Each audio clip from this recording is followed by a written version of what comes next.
Vamos con el compañero Claudio Mesilas. Gracias.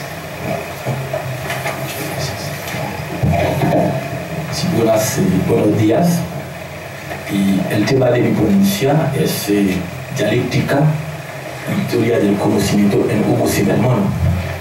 Este ensayo ha sido publicado en francés en la revista de Investigaciones Sociales de la UNAM en marzo de 2012 de este mismo año. Y también este ensayo forma parte de un libro que saldrá pronto, que se llama Genealogía de la teoría social en América Latina. En este libro trato precisamente desde la teoría social lo que el doctor Cerutti hizo desde la filosofía. Su texto clásico se llama Filosofal desde nuestra América, y el doctor Cerutti plantea una reflexión epistemológica sobre cómo se filosofa en América Latina.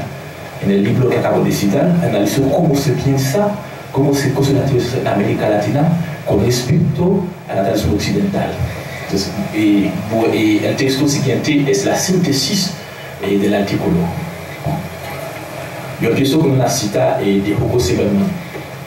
Pensar la realidad en movimiento constituye, por una parte, una afirmación de la necesidad de apropiarse de sus dinamismos, pero también representa una de las mayores dificultades para organizar un razonamiento con potencial de cientificidad, en la medida en que significa enfrentarse con los modos establecidos de razonar la realidad, que son expresión de cánones establecidos desde hace mucho tiempo. Fin de cita. La ponencia analiza la relación entre la dialéctica y la teoría del conocimiento en Hugo Zimmermann. Con este autor sociólogo de la región, la obra de Zimmermann acusa una fuerte preocupación por la epistemología y el conocimiento crítico de lo social. Insiste sobre la necesidad de pensar la realidad social a partir de su propia dinámica, evitando imponerle categorías y conceptos prefabricados en Occidente. Es decir, desde esa perspectiva, el análisis de la realidad social debe considerar su carácter indeterminado, abierto y potencial. La idea de potencialidad, de apertura, de complejidad y de totalidad de lo real es fundamental en su exploración científica, dado que la realidad es una articulación entre lo dado y lo potencial. La construcción del conocimiento de Zimmermann debe reflejar una visión de futuro, de ahí la crítica del método científico que niega la indeterminación de lo real. La dialéctica representa el núcleo duro de su teoría del conocimiento.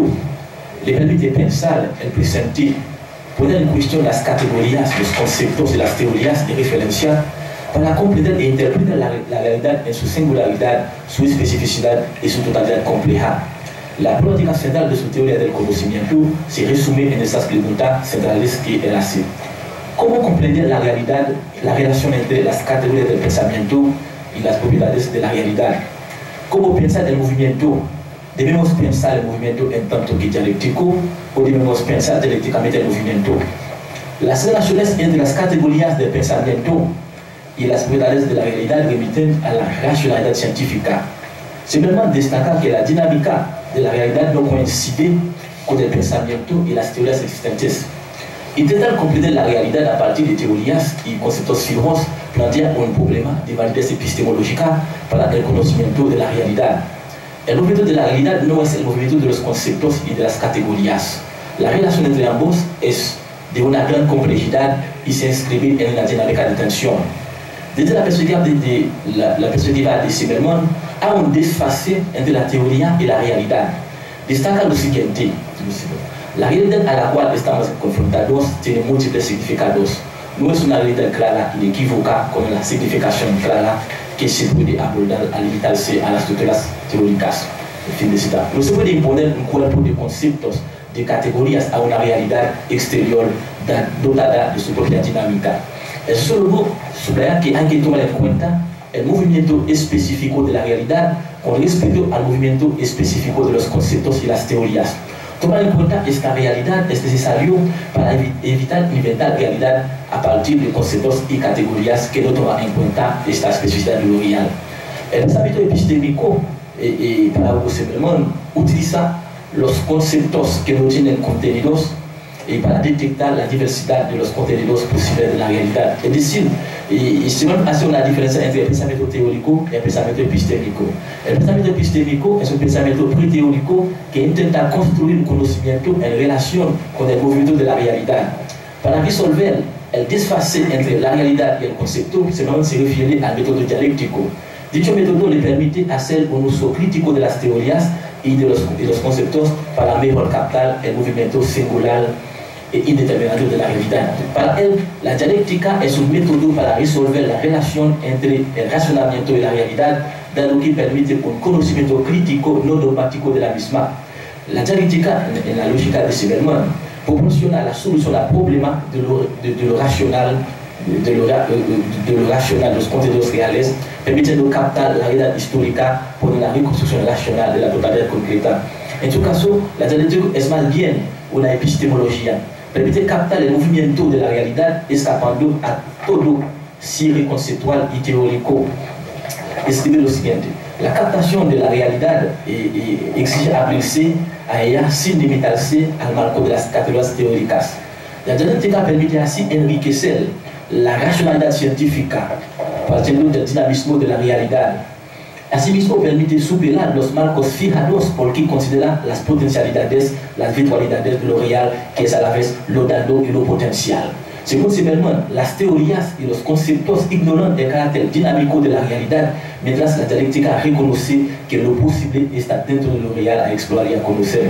Sostiene que lo real está determinado, mientras lo posible es indeterminable. De este modo, para captar la realidad, desde Zimmermann, es necesario una crítica de la razón teórica, en el sentido de que hay que abrir las teorías al movimiento, a la apertura, a la potencialidad de la realidad. Afirma, la noción de apertura o de potencialidad cumple la exigencia epistemológica de teorizar sobre el presente, evitando de recurrir a las estructuras teóricas imposibles a dinamizar. Fin de cita. Si Emmanuel Kant explora la crítica de la razón polar, Zimmermann insiste desde la dialéctica sobre la crítica de la razón teórica y conceptual. Esta crítica significa abrirse a la apertura de lo real. Hacer la crítica de la razón teórica significa abstenerse de imponer conceptos y categorías a la realidad. Y ahí hace una diferencia entre el pensamiento teórico y el pensamiento epistémico. Para Zimmermann, el pensamiento teórico hace afirmaciones sobre la realidad, le proporciona atributos y viola su especificidad interna, mientras el pensamiento epistémico es un pensamiento sin contenidos. Su centro es el cuestionamiento y no el predicado. Por la pregunta, el pensamiento epistémico se coloca frente a la realidad sin referirse a categorías fijas para conocerla. Así, las exigencias teóricas, desde la lógica principal de Zimmermann, se subordinan a las exigencias epistemológicas. La problematización de la realidad social no se deduce de los marcos teóricos y conceptuales, sino de la apertura a la realidad en movimiento. El pensamiento epistémico, sigue Zimmermann, capta la realidad no desde el punto de vista teórico, sino desde el punto de vista crítico y problemático, lo cual evita la mediación de las teorías en la construcción del conocimiento de lo social. Las nociones de apertura, de movimiento y de determinación caracterizan el pensamiento epistémico. Hay pues una crítica al pensamiento teórico que no ve la realidad en movimiento. En consecuencia, se plantea la necesidad de resignificar las categorías y los conceptos para que puedan captar el movimiento interno de lo real. Zimmermann dice y lo cita. La necesidad de resignificar surge precisamente del desajuste entre la teoría y la realidad. Fin de cita.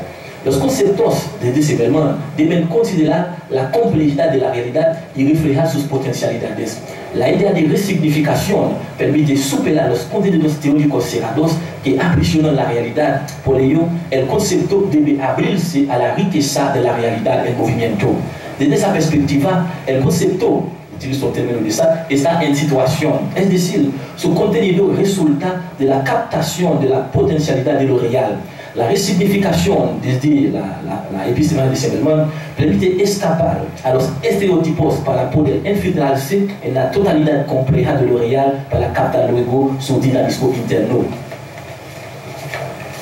Otro elemento de surtout la reconocimiento, es la idea del sujeto cognoscente. El sujeto de ciberman no es un sujeto cartesiano, un sujeto kantiano, trascendental, no ubicado, no localizado. Es un sujeto situado, localizado y dotado de la voluntad de cambiar el orden sociohistórico. No conoce para conocer, sino para cambiar el proceso histórico, sociohistórico. Es un sujeto a la vez constructor de conocimiento y constructor de realidad. Su relación con el mundo exterior no es de pura contemplación, sino de praxis, de acción política. De ahí el título de uno de sus libros, Necesidad de Conciencia. La conciencia para Seberman no es simplemente el producto de la evolución histórica, sino la capacidad de crear historia. La construcción del conocimiento está vinculada a un proyecto de construcción de alternativas políticas. De ahí la necesidad de la utopía para pensar el porvenir. Seberman escribe, que lo cito, la realidad no alcanza su plenitud. Dicho de otro modo, no se completa sino en el proyecto mismo de construir el futuro buscado en tanto realidad que es posible vivir como una experiencia. Fin de cita. La idea de utopía es central para el sujeto cognoscente, quien busca transformar la realidad sociohistórica por un proyecto, a partir de un proyecto de futuro. Dice, y yo lo cito, es gracias a los proyectos que el sujeto establece una relación con la realidad que se apoya en su capacidad de transformar esa realidad en contenido de una voluntad social, la cual a su vez podrá determinar la dirección de los procesos sociales. Fin de cita. Teóricamente, la realidad no se confunde con lo dado y posee potencialidades que hay que actualizar por medio de la construcción del conocimiento. Simplemente subraya que la construcción de la realidad es el resultado de la capacidad social de canalizar el proceso de cambio de manera viable y el espacio para la construcción de la realidad es el presente. Para Seberman, el presente es una categoría central en la construcción epistemológica. El presente permite detectar las potencialidades de transformación de la realidad, dice y la aplicación del presente deviene un modo de construir el futuro y a la inversa, un proyecto de futuro se transforma en un modo de apropiación del presente. El presente, fin de cita, el presente permite también el conocimiento de la realidad en el momento mismo en que se produce